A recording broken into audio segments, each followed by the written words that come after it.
Good M&M's today. Oh, little green one. Oh, another green one. Oh, another green one. I mean, some days it's just good to work the Champions League. Some days not so good, as we know, a couple of weeks back, but other days you're playing against a team that is devouring the Premier League. Devouring teams in the Premier League. And then you bang 3 goals in against them. Yeah, the result in the end, we get a point. I'm sure the comments already reminded me of that. But you know how Brendan Rodgers, this laughable manager that just shows great character. Do you know what shows great character? When you're the first team in all competitions that Pep Guardiola's Manchester City haven't beaten. And yeah, no doubt I'm milking it. I was milking this cup. Milking M&M's go good. But I'm going to milk it because when you're a Celtic fan, I love to see the tweets, the comments. What's going on with Manchester City? Oh, Francis must be in dreamland because this is... I'm not in dreamland. I'm in realistic land because Glasgow Celtic, do the research. Look into the history. Manchester United falling at Parkhead. Barcelona have fell at Parkhead. Liverpool have fell at Parkhead. AC Milan in their prime have fallen at Parkhead. Paradise is a fortress when it can be. Celtic, the fans are unquestionably one of the best football fans in the world. People are saying Dortmund, fair play. But Celtic fans know how to make noise, know how to give their team confidence, act as the 12th man.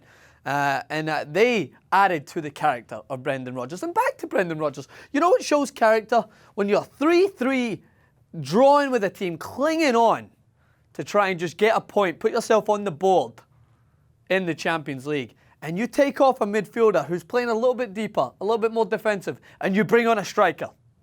That shows so much courage, so much character, all the stuff that a lot of teams in the Premier League do not have. So don't come at me with your, good result, one off, eh?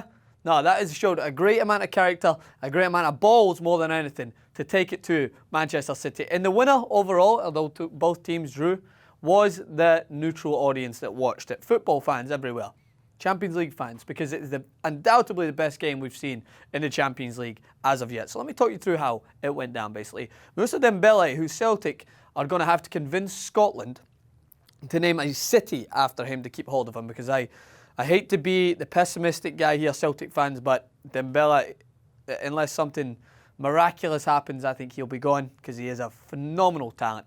And he was a little bit lucky. He was offside, I think, for his first goal. Ball headed back across, and it took a deflection of him. He was in an offside position. Manchester City tried to play the offside trap, but Celtic will take it. The place erupted. Show me an atmosphere that creates that much noise. I think you'll struggle to find any. And then Manchester City bounced back. Then Celtic took the lead again. Manchester City bounced back. Then Celtic took the lead again just after half-time with Dembele.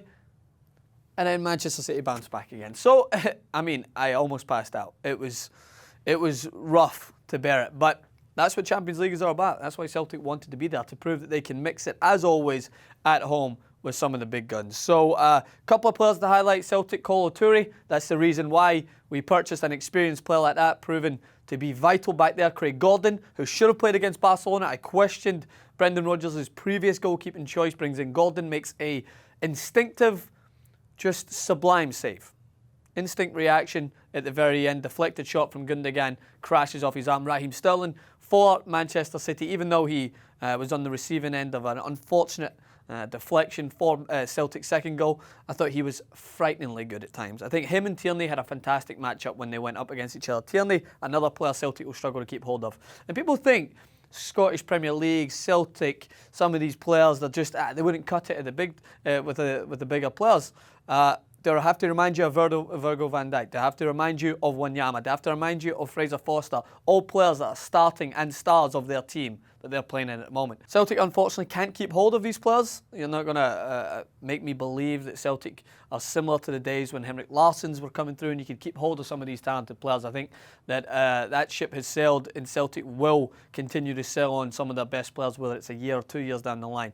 Dembele is one of them, and I think Tierney's another one. So, but I'm still going to reap the rewards at the moment. I'm still going to bask in a draw. Some may call it shallow. I frankly could not care. 7-0 loss to a 1-1 draw with arguably one of the world's most informed teams with their full starting 11. Aguero snuffed out for the majority of the game. Yeah, his shot was saved and landed into the feet of Nolito. So I think Celtic did everyone proud. Every single person who's associated with Glasgow Celtic should have their head held high and be delighted at that draw. My dad was at the game. Take a little sneak preview of this.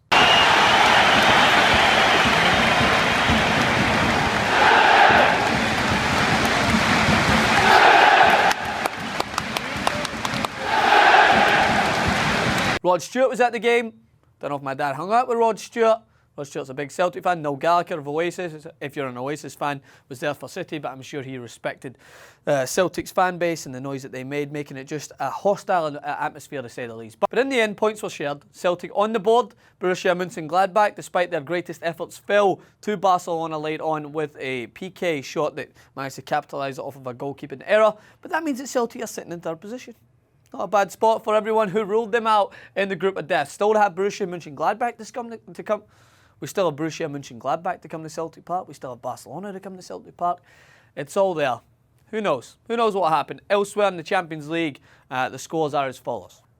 Napoli beat Benfica 4-2. FC Rostov and PSV Eindhoven had a belter of their game on their own, 2-2. Arsenal get on the board with their first win of the competition against FC Basel, taking them to 4 points for the campaign, along with PSG, who also won their matchup against Ludogorets 3-1.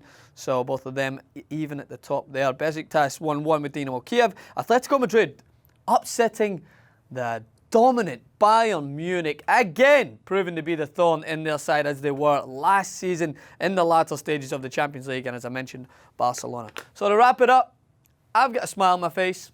I can have a fun rest of the week. I'm not going to be down in despair, reminiscing of 7 times my goalkeeper had to pick the ball out of his own net. Nope, 3 times is fine, but we banged in 3 goals, more than any club could do against Pep Guardiola's team so far this season.